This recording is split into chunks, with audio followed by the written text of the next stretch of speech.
Assalamualaikum warahmatullahi wabarakatuh. Halo sahabat pendidik, apa kabar semuanya?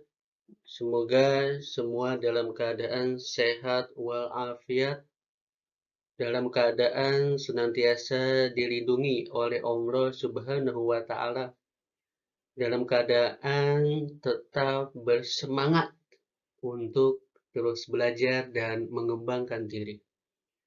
Sahabat pendidik, saya A.A. Fajar, guru TK paling ganteng.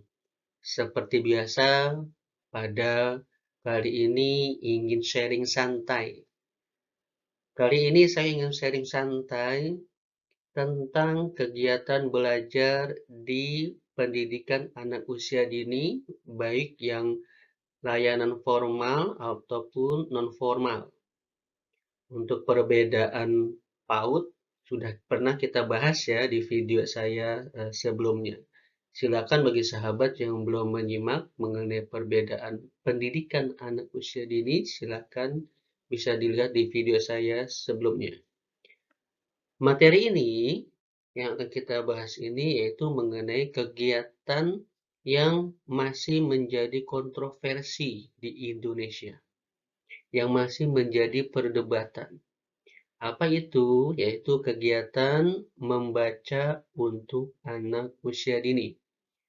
Ada yang mengatakan membaca belum boleh diajarin untuk anak usia dini karena khawatir akan membebani anak. Khawatir nanti anak malah tidak menyukai membaca buku. Khawatir nanti gairah belajar anak ketika di SD nanti akan menurun. Ini pendapat yang pertama. Kemudian ada pendapat yang berikutnya yang membolehkan. Boleh belajar membaca di TK, di RA, di SPS ya, atau di PAUD. Boleh.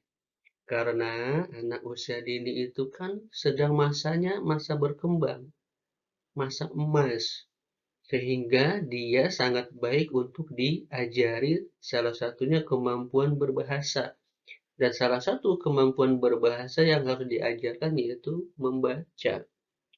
Dan kelompok yang kedua ini berargumentasi kalau di TK, di usia dini nggak diajarin baca, nanti di SD-nya ketinggalan, kasihan. Karena SD kelas 1 bukunya udah bacaan semua, itu anak kalau nggak bisa baca tertinggal. Nah inilah kontroversi yang terjadi di Indonesia mengenai boleh atau tidaknya belajar membaca pada anak usia dini. Sebetulnya bagaimana sih boleh atau tidak? Nah, insya Allah nanti sama-sama akan kita bahas.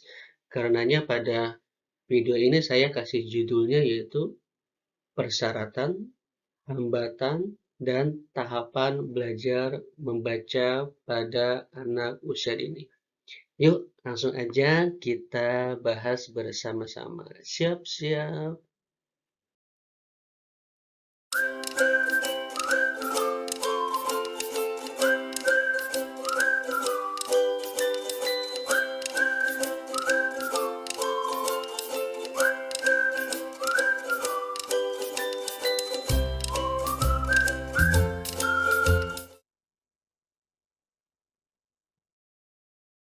Baik, sahabat pendidik, kontroversi mengenai boleh atau tidaknya belajar membaca di usia dini itu mengakibatkan tidak sedikit dari sahabat pendidik yang mengajar di TK, yang di RA maupun yang di SPS ya, mengalami keraguan juga. Sebenarnya boleh nggak sih anak TK diajar baca? Ketika ikut seminar atau workshop yang ini mengatakan belum boleh gitu ya. Ketika ikut seminar yang ini boleh gitu ya. Sebenarnya boleh tidak gitu ya. Dan ini juga pertanyaan dari orang tua yang menyekolahkan anaknya di TK, di RA ataupun di SPS. Untuk menjawab ini, lebih baik kita merujuk kepada para ahli, orang-orang yang memang berkecimpung, menekuni, dan ahli di bidang pendidikan anak usia dini. Baik, siapa saja? Tentu banyak sekali ya. Kalaulah kita umat Islam, kita punya nabi. Jadi nabi juga pakar pendidikan. Kalau di Al-Quran sudah jelas Iqra. Ada ayat yang pertama kali turun apa? Iqra, bacalah. Tentu perintah baca ini bukan cuma untuk nabi, tapi juga untuk seluruh umatnya. Ya, jadi nabi itu kita sudah punya tuh. Oh, pakar pendidikan itu nabi kita. Tapi karena kita ini bicara secara umum, saya akan coba ambil 3 saja pendapat para ahli tentang membaca di TK atau di anak usia dini. Saya ambil 3, tidak ambil banyak karena khawatir video ini jadi kepanjangan durasinya ya. Baik, ini beberapa ahli ya yang mengemukakan pendapatnya tentang membaca di anak usia dini. Yang pertama, Montessori. Ini yang lagi tren ya di lembaga-lembaga PAUD, di pendidikan guru anak usia dini ya. Montessori ini sudah tidak asing lagi ya untuk teman-teman pengajar. Montessori mengatakan anak usia 4,5 sampai 6 tahun berada pada masa peka untuk belajar membaca karena telah memiliki kesiapan membaca atau an emerging interest in reading. Kemudian pendapat yang kedua yaitu Elizabeth Hanstock menyatakan bahwa masa kanak-kanak adalah masa puncak anak secara alamiah dan antusias untuk menyerap kecakapan membaca. Membaca di sini bukanlah suatu proses yang rumit untuk diajarkan pada anak. Dan memang tidak dibenarkan jika orang tua merasa ragu-ragu mengajarkan dasar-dasar membaca kepada anak-anaknya. Di sini beliau mengatakan dasar-dasar membaca kepada anak-anaknya sebelum masuk sekolah. Usia ideal untuk mengajarkan membaca menurut Hanstock yaitu 4,5 sampai 6 tahun. Jadi sama ya dengan Montessori, yaitu anak 4,5 tahun sampai 6 tahun itu menurut mereka sudah boleh untuk diajarkan membaca.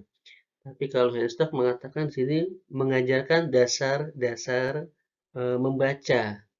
Dasar-dasar membaca itu seperti apa? Nanti kita akan lihat pada tahapan membaca anak. Berikutnya pendapat yang ketiga, yaitu dari Thomson, yang dikutip oleh Budi Hastuti dalam Hawadi, menyatakan bahwa waktu yang paling tepat untuk belajar membaca adalah saat anak-anak duduk di taman kanak-kanak. Adapun alasannya, yang pertama, karena pada masa anak usia dini, rasa ingin tahu anak berkembang sehingga anak banyak melontarkan pertanyaan-pertanyaan. Kedua, mereka sudah lebih siap menerima hal-hal yang dilihatnya di sekolah. Ketiga, keterikatan anak pada hal-hal yang konkret semakin berkurang. Dan sebaliknya, kemampuan mereka berkembang menjadi lebih abstrak.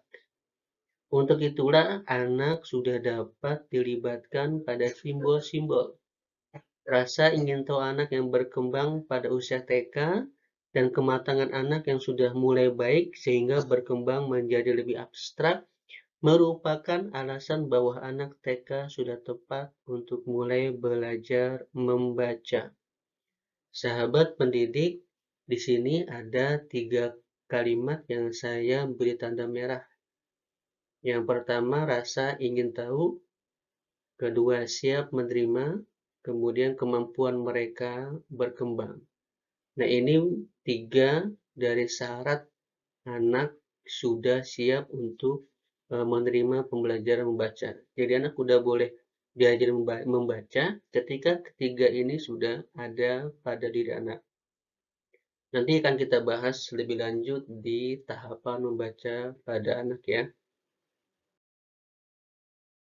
Baik sahabat pendidik, dari pendapat tiga ahli tadi, kita dapat menjawab ya pertanyaan ini. Boleh nggak sih anak TK diajarin baca? Maka jawabannya kalau berdasarkan pendapat ahli tadi, yaitu belajar membaca di anak usia dini atau TK boleh. Asal, ada syaratnya tapi. Apa saja syaratnya? Perhatikan di sini ya, ada syaratnya. Boleh tapi bersyarat. Apa syaratnya? Yang pertama, anak sudah siap. Apa ciri-ciri anak yang sudah siap untuk diberikan pembelajaran membaca? Ciri yang pertama, satu, anak mulai suka pura-pura membaca buku. Ini ciri pertama anak sudah memiliki kesiapan belajar membaca. Pura-pura itu dia itu kan belum bisa baca, tapi dia sudah kenal buku, sering ngambil buku, seolah-olah lagi baca buku gitu.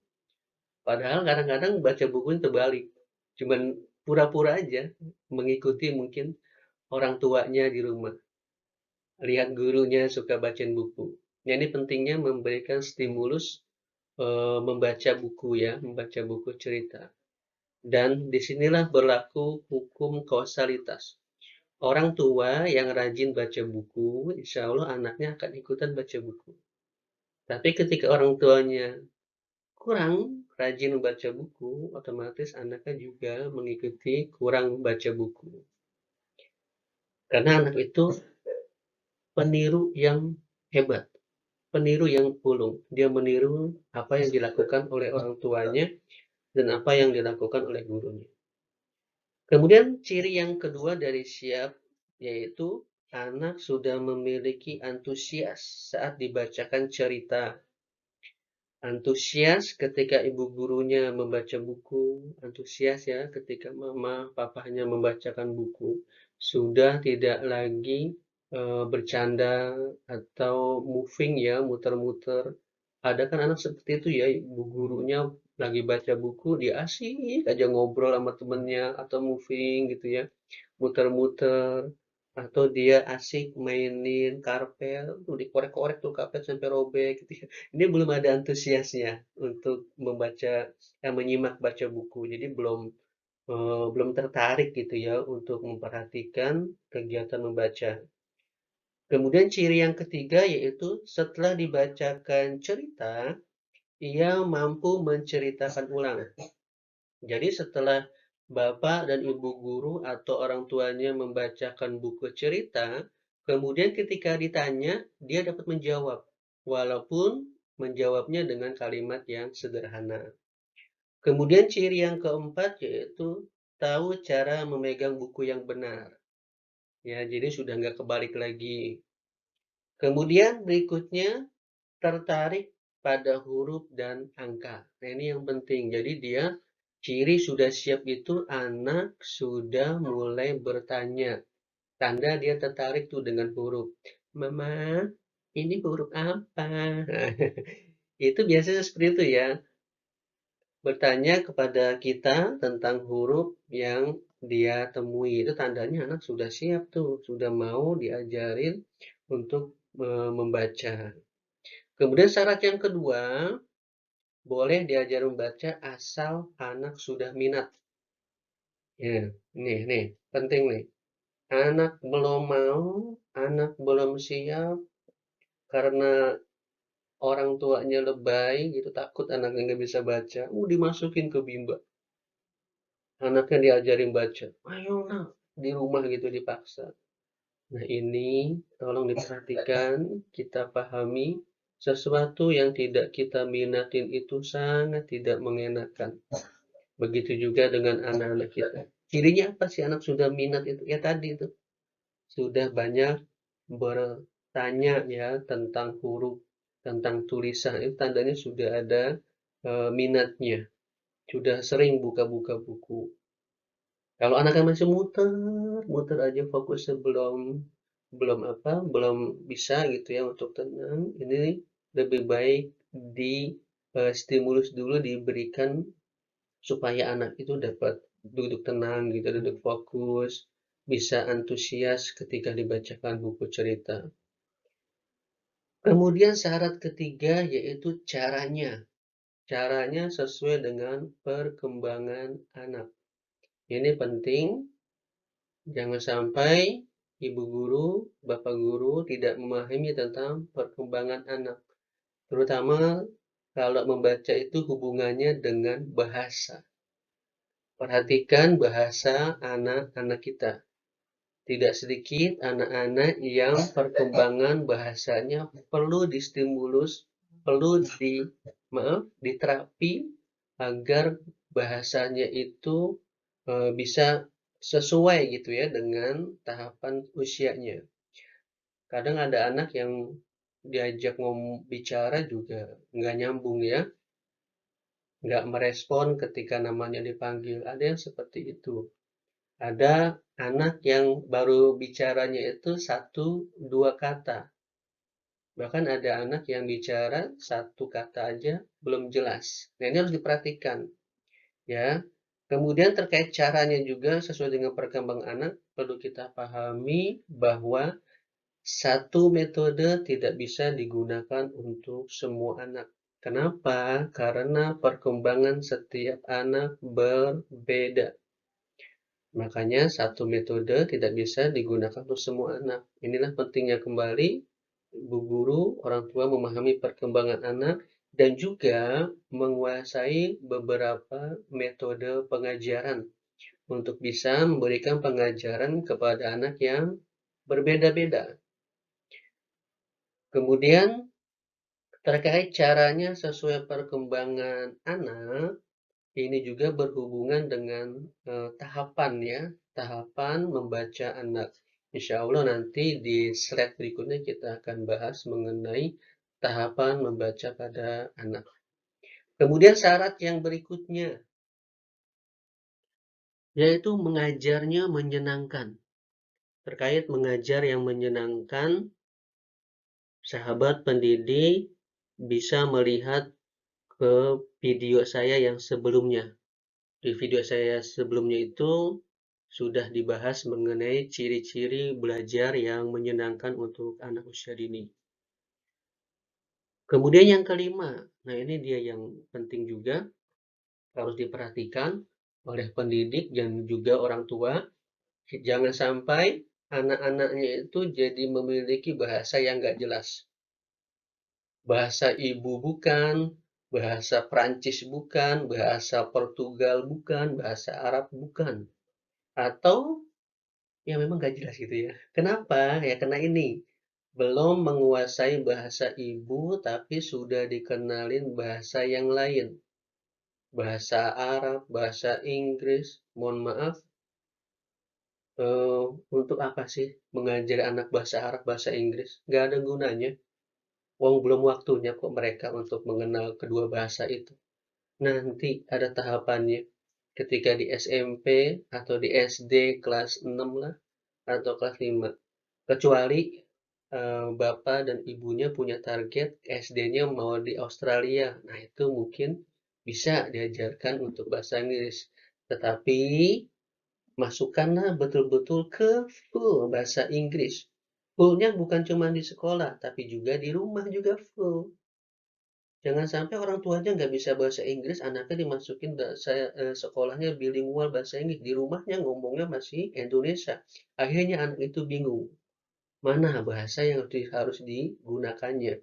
Sehingga akhirnya yang tadi saya bilang, bahasa orang Arab bukan, Inggris bukan, Jawa bukan. Bahasanya jadi nggak jelas. Ini real kejadian. Sudah berapa kali kami menemukan anak-anak yang bahasanya nggak jelas. Arab bukan, Inggris bukan, Indonesia bukan. Ya itu tadi. Sekolahnya bilingual, di rumahnya orang tuanya nggak bisa bahasa Inggris. Akhirnya dimasukkan kembali ke sekolah yang umum gitu ya, supaya anaknya bisa berbahasa Indonesia. Boleh bahasa Inggris, asalkan orang tuanya juga bahasa Inggris. Dan punya target SD-nya di Australia. Tapi kalau SD-nya masih di SD negeri di Indonesia, udah nggak usah. Bahasa Inggrisnya tidak perlu. Gitu. Fokus ke bahasa ibu. Dan memang lebih baik untuk anak usia dini itu diajarkannya bahasa ibu. Maksudnya bahasa pribumi ya, bahasa Indonesia kalau kita. Kuasai dulu bahasa Indonesianya, sudah baik, sudah benar, baru nanti kalau mau dikenalkan bahasa yang lain tidak apa-apa. Nah, jadi terkait belajar baca, usahakan belajar membacanya itu materinya memang dari bahasa bahasa ibu gitu ya. Kemudian yang keenam, nah ini kalimat nyata. Maksudnya kalau anak-anak itu tadi kan sudah eh, ininya konkret ya, pembelajarannya yang konkret, yang nyata. Jadi yang dekat dengan anak. Misal buku, meja. Jadi kita mengenalkan kata-katanya itu yang memang nyata ada di dunia anak, dekat dengan anak. Karenanya sekolah-sekolah yang menstimulus kemampuan dasar-dasar literasi anaknya itu biasanya ruangannya penuh dengan tulisan. Mejanya ditempelin tulisan meja, lemari ada tempelan tulisan di lemari, papan tulis ada tulisan apa tulisannya papan tulis. Ya, jadi untuk menstimulus anak. Makanya boleh ngajarin anak baca. Nah, inilah syarat-syaratnya ya. Pertama, anak sudah siap. Kedua, anak sudah minat. Ketiga, caranya sesuai perkembangan anak. Keempat, mengajarnya menyenangkan. Yang kelima, only, hanya dan harus kita prioritaskan bahasa ibunya terlebih dahulu ya. Yang keenam, kalimat nyata. Baik, sahabat pendidik, inilah jawaban dari pertanyaan boleh atau tidaknya di TK anak diajarin membaca. Baik, sahabat pendidik, mungkin sahabat pendidik sering bertanya atau mendapatkan pertanyaan tentang seorang anak yang sudah diajari membaca tapi belum bisa-bisa. Ada juga mungkin sahabat pendidik menemukan anak yang tidak diajari membaca secara sistematis ya, tapi dia bisa dengan sendirinya. Atau ada yang di posisinya tengah-tengah gitu ya. Ada anak yang dia cukup mudah untuk belajar membaca. Nah, kenapa hal itu bisa terjadi? Sesungguhnya itu memang hal yang umum gitu ya, karena anak-anak kita ini kan anak-anak yang unik ya. Anak-anak unik ini perkembangannya berbeda. Setiap anak itu tidak sama gitu ya, walaupun sama-sama unyu-unyu gitu ya. Sama-sama di kelas yang sama, gurunya ganteng sama gitu ya. Tetap perkembangannya berbeda. Termasuk dalam hal kemampuan belajar membacanya juga berbeda. Nah, ini ada sebuah penelitian nih yang mengenai kemampuan belajar membaca anak. Jadi ini penelitiannya dari Nancy Young. Beliau melakukan penelitian bahwa anak-anak yang belajar membaca itu ada 4 golongan gitu ya. Yang pertama, ini anak yang mampu membaca tanpa adanya proses belajar. Ini hanya 5%. Anak itu tanpa diajarin secara sistematis dia sudah bisa membaca gitu ya dengan lancar. Ini mungkin terkait dengan stimulus yang diberikan orang tua juga ya di rumah. Kemudian kelompok yang kedua yaitu anak belajar membaca dengan mudah. Hanya dengan sedikit pengajaran anak ini sudah bisa membaca. Ini hanya 35%. Kemudian yang kelompok ketiga yaitu anak-anak dengan kemampuan membaca yang dipelajari secara sistematis dan terstruktur. Ini yang paling banyak ya, 50%. anak-anak ini yang kelompok 3, dia harus mengikuti pembelajaran yang sistematis dan terstruktur. Di sekolah, distimulus juga oleh gurunya ya, diajarin membaca. Kemudian sama orang tuanya juga diikutkan les membaca. Atau di rumah juga sama orang tuanya diajarin membaca ya. Nah, ini yang masuk ke dalam 50% itu. Nah, ini yang terakhir, yang jumlahnya 10%, yaitu anak-anak dengan disleksia yang sangat sulit membaca. Nah, ini yang 10% ini memang anak-anak yang mengalami kesulitan membaca. Tentunya kesulitannya ini bukan tanpa sebab. Ada sebabnya juga. Apa itu sebabnya anak-anak sulit belajar membaca?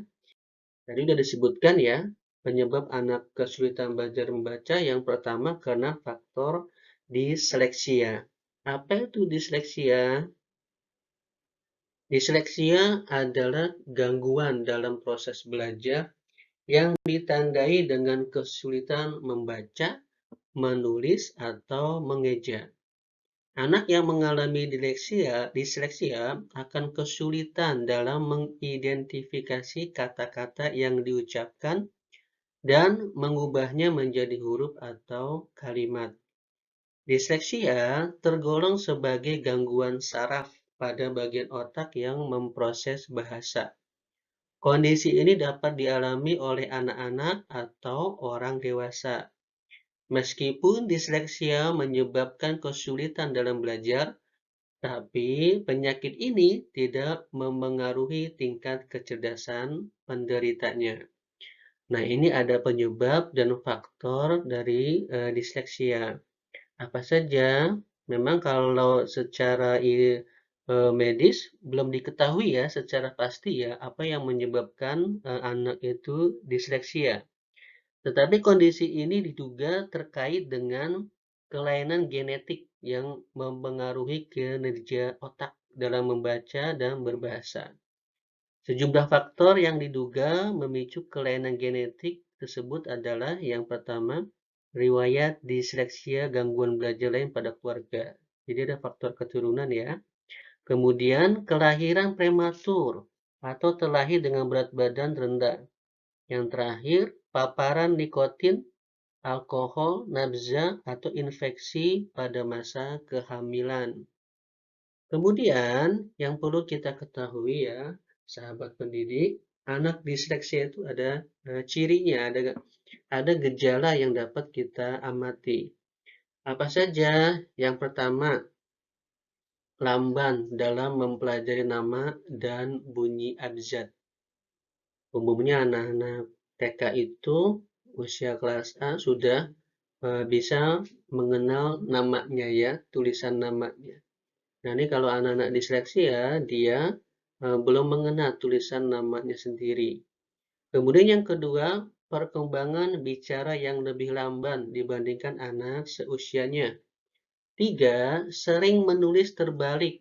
Misalnya, menulis PIT saat diminta menulis tip. Jadi kita suruh tulis pit, dia tulisnya tip.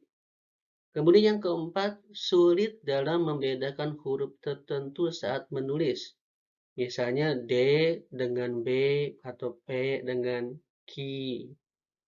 Kemudian selain keluhan di atas, anak dengan disleksia dapat mengalami kesulitan dalam sejumlah aktivitas berikut.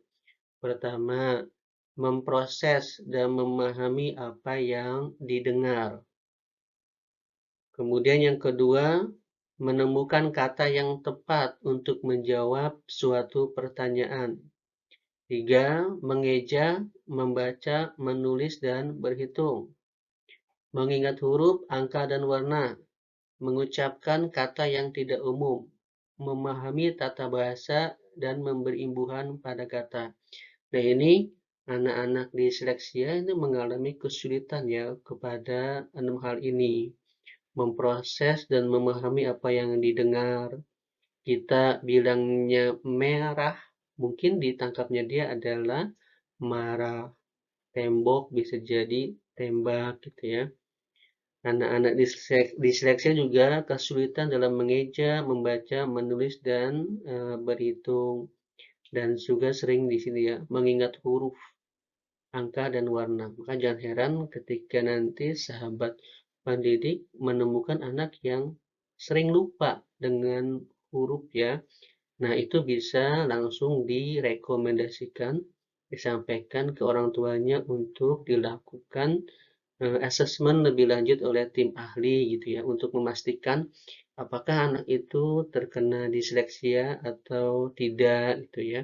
Kalau nanti terkena disleksia tentunya ada cara-cara tersendiri untuk memberikan pembelajaran membaca untuk anak tersebut. Kemudian penyebab berikutnya yaitu optileksia. Apa itu optileksia? Simpelnya optileksia itu anak membacanya tidak mengeja, tapi mengingat. Mungkin dia mengingat dari perkataan gurunya. Nah, ini menjadi kendala ya, karena dia tidak berusaha untuk mengeja huruf per huruf. Kemudian yang ketiga yaitu ADHD. Tapi tidak semua ADHD. Ini ADHD-nya yang memorinya yang bermasalah. Anak yang memorinya bermasalah untuk menyimpan dan menggunakan informasi dalam jangka pendek. Dan inilah yang menjadi sering terkendala ketika belajar membaca. Baik, sahabat pendidik, penyebab anak kesulitan belajar membaca yang berikutnya yaitu slow processing speed. Apa itu? Yaitu anak yang lambat, kecepatannya lambat dalam mengolah informasi yang dilihatnya. Dia udah lihat huruf, tapi dia lambat di dalam mengolahnya itu. Sering ya kita melihat di kelas gitu ya, ketika anak diajarin baca, baik baca ikro maupun membaca Latin, anak tersebut diam dulu, lama diamnya ya. Baru dia bilang ba. Nah, ini yang disebut slow processing speed. Jadi lama di dalam mengolah eh, informasi atau huruf yang diterimanya. Sahabat pendidik, itulah 4 penyebab anak kesulitan belajar membaca. Keempatnya tersebut datang dari diri si anak tersebut. Artinya anak itu mengalami hambatan pada perkembangannya. Ada juga satu lagi penyebab anak kesulitan belajar membaca, tapi yang satu ini datangnya dari luar diri si anak, bukan dari anak tersebut. Dan ini cukup banyak. Banyak yang mengalami hambatan seperti ini. Apa itu hambatan yang datang dari luar anak? Ini istilah saya saja ya, untuk memudahkan. Kalau sahabat pendidik cari, nggak akan ketemu istilah ini. Tapi ini realita dan banyak sering terjadi ya. Apa itu namanya penyebab yang menyebabkan anak kesulitan belajar membaca? Namanya omboh. Apa itu omboh? Omboh itu singkatan dari orang tua masa bodoh. Emang ada Pak orang tua masa bodoh? Banyak. Kalau yang menyimak video ini sih saya yakin tidak terkena gangguan omboh. Ya, kalau menyimak video ini sampai tuntas, itu sebagai bentuk kepedulian kan, mau belajar untuk mengembangkan diri supaya nanti bisa mendidik anak dengan baik dan benar. Tapi kalau orang omboh, orang yang kan orang tua masa bodoh, mereka kurang suka belajar ya, terutama tentang parenting, belajar tentang bagaimana menangani anak, mendidik anak, mereka kurang suka. Tapi ya ada gitu loh orang yang orang tua seperti itu ya, orang tua masa bodoh. Ya, jadi Orang tua masa bodoh ini orang tua yang hanya menyerahkan pendidikan sepenuhnya kepada sekolah. Habis dilahirin, dikasih makan, anaknya dirawat, dijaga, tapi nggak pernah dididik, lalu disekolahin. Bagi dia selesai udah, ya. Nah, ini terkait, mmm, belajar membacanya, jadi anak ini sudah memiliki rasa ingin tahu. Jadi anaknya udah punya rasa ingin tahu ya, udah sering bertanya, "Mama, ember hurufnya apa aja? Mama, apa sih dewan itu apa mah dewan?" Jadi anak sudah mulai bertanya-tanya anaknya. Kemudian anaknya udah tertarik dengan buku, sering minta dibacain buku. "Ma, bacain buku." "Ah, mama nggak ada waktu." Jawabnya seperti itu ya. Kemudian anaknya itu terlihat sudah mengenal ruang dan bentuk dengan baik. Singkatnya anaknya itu kesiapan untuk belajar membaca itu sudah timbul, sudah ada. Tetapi orang tuanya mengabaikannya. Kenapa? Ya masa bodoh. Dia nggak memperhatikan tumbuh kembang anaknya. Dia menyerahkan sepenuhnya anaknya hanya kepada sekolah. Di rumah, anaknya minta baca buku, nggak dibacain. Anaknya bertanya, mungkin dihardik ya. Nah inilah orang tua masa bodoh sehingga anaknya yang tadinya sudah memiliki kesiapan karena orang tuanya tidak tanggap, orang tuanya masa bodoh, akhirnya kesiapannya itu tidak berkembang. Kemampuan anaknya yang tadinya sudah ada di level 1 akhirnya tidak berkembang karena orang tuanya masa bodoh. Hanya menyerahkan sepenuhnya ke sekolah. Padahal di sekolah belajar cuma 3 jam paling lama ya. Waktu paling banyak ada di rumah. Nah, ini dia. Nauzubillah, saya yakin sahabat pendidik, orang tua, ayah dan bunda yang menyimak video ini tidak ada yang terkena hambatan omboh seperti ini ya. Nauzubillahi min dzalik. Baik, sahabat pendidik, sekarang kita masuk pada pembahasan tentang tahapan membaca pada anak usia dini. Tahapan membaca pada anak usia dini ini penting untuk kita ketahui supaya kita dapat memahami perkembangan membaca anak kita dan dapat memberikan stimulus yang sesuai dengan tahapan membaca anak kita. Apa saja tahapan membaca pada anak usia dini? Yang pertama yaitu tahap magic, tahap fantasi. Pada tahap ini, anak sudah menyukai buku. Anak sudah tertarik dengan buku. Seperti yang tadi sudah kita bahas ya di slide yang awal bahwa salah satu syarat bolehnya anak diajari membaca yaitu anak sudah siap. Salah satu ciri siapnya anak yaitu anak sudah tertarik dengan buku. Walaupun tentu masih ada syarat-syarat kesiapan yang lainnya ya. Siap di sini maksudnya anak sudah bisa membedakan kanan dan kiri. Anak dapat menyusun pola A, B, dan juga anak motorik halusnya sudah baik gitu ya. Insya Allah nanti pada kesempatan berikutnya kita akan bahas mengenai cara mengajarkan membaca kepada anak ya, termasuk salah satunya bagaimana mempersiapkan anak agar bisa membaca. Baik, sahabat pendidik, kembali ke tahap magic ini. Jadi tahap magic ini tahap eh, yang pertama yaitu cirinya anak suka buku. Gitu. Anak bahkan punya buku favorit. Kemana-mana itu buku dibawa aja sama dia. Ini ciri yang pertama ya, jadi dia sudah menyukai buku. Kemudian tahap yang kedua yaitu tahap konsep diri. Tahap konsep diri ini maksudnya anak sudah memposisikan dirinya sebagai pembaca. Anak sudah melakukan kegiatan pura-pura membaca, padahal belum bisa baca.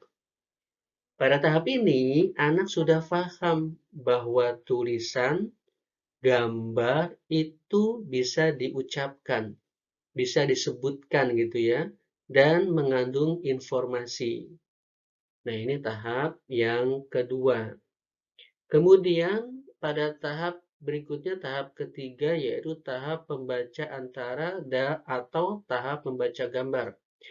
Pada tahap ini anak senang membaca buku, terutama membaca gambarnya. Tapi pada tahap ini juga anak sudah mengenal huruf, terutama huruf yang dekat dengan dirinya, yaitu namanya.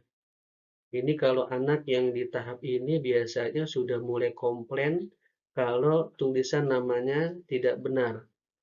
Nah, inilah tahap ketiga. Jadi anak kalau kita kasih buku, dia senang baca buku tapi hanya membaca gambarnya saja. Tapi dia juga sudah mengenal beberapa huruf, terutama huruf yang berhubungan dengan dirinya, yaitu dengan nama. Kemudian tahap berikutnya, tahap keempat. Tahap keempat ini disebut tahap lepas landas. Artinya sudah tahap ketiganya itu sudah mau dilewati, yaitu tahap membaca gambar. Dan disebut juga tahap pengenalan bacaan. Pada tahap inilah gairah membaca anak sudah mulai tinggi.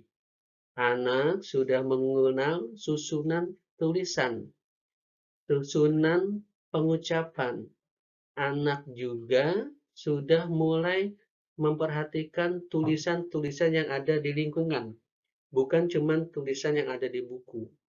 Seperti ketika lagi jalan-jalan, dia lihat-lihat, ada baliho, perhatikan, dia coba untuk mengeja tulisan itu. Nah, ini kalau orang tua yang omboh, tidak memperhatikan ini, tahapan ini tidak akan berkembang dengan baik, tidak akan berkembang dengan cepat gitu ya. Nah, sahabat pendidik, yang berikutnya, jadi kalau di tahap 4 ini anak sudah mulai mengenal kata ya, mengenal huruf pada awal kata atau mengenal suku kata, dia sudah mulai mengenal ya. Tahap keempat ini, karena dia sudah mulai memperhatikan tulisan-tulisan yang ada di sekitarnya. Kemudian tahap yang terakhir yaitu tahap independen atau tahap membaca lancar. Artinya anak sudah bisa membaca suku kata, kata, dan kalimat yang sederhana. Nah, sahabat pendidik, inilah 5 tahap membaca pada anak usia dini yang perlu kita ketahui. Tahap basic, ini anak sudah tertarik dengan buku, karenanya sekolah atau rumah penting untuk menyediakan buku. Kedua, tahap konsep diri, anak sudah mulai pura-pura membaca buku, dia sudah mulai bisa memiliki buku yang favorit, ya. Dia pada konsep diri ini sudah bisa memegang buku dengan baik. Kemudian pada tahap ketiga, tahap membaca antara dan tahap membaca gambar. Ini dia sudah mengenal beberapa huruf, terutama yang terkait dengan dirinya, yaitu dengan namanya. Dan dia sudah mulai membaca buku, walaupun membacanya masih membaca gambar. Tahap keempat, ini sudah mulai gairah membacanya sudah mulai tinggi ya. Dia sudah mulai memperhatikan tulisan-tulisan yang ada di lingkungannya, yang ada di sekitarnya. Ini juga sudah mulai mengenal suku kata di sini ya. Dan terakhir barulah membaca lancar. Walaupun hanya kalimat sederhana, tapi itu juga disebut dengan kalimat lancar. Baik, sahabat pendidik, cukup sampai di sini sharing sampai saya tentang persyaratan, hambatan, dan tahapan membaca pada anak usia dini. Tentunya video singkat ini tidak cukup untuk membahas secara keseluruhan tentang kemampuan atau perkembangan bahasa atau perkembangan literasi pada anak didik kita ya. Insya Allah mudah-mudahan kita bisa bertemu kembali pada kesempatan yang lain dan mudah-mudahan saya bisa sharing kembali tentang kemampuan berbahasa pada anak. Untuk itu, bagi sahabat pendidik yang belum subscribe, silakan subscribe, aktifkan loncengnya supaya nanti kalau saya membuat video lagi, sahabat pendidik bisa dapat informasi tentang video yang saya buat. Yang benar datangnya dari Tuhan yang Maha Esa, yang Maha Kuasa. Yang salah, yang kurang datangnya dari saya yang ganteng ini. Terima kasih. Wassalamualaikum warahmatullahi wabarakatuh. Ilaliko.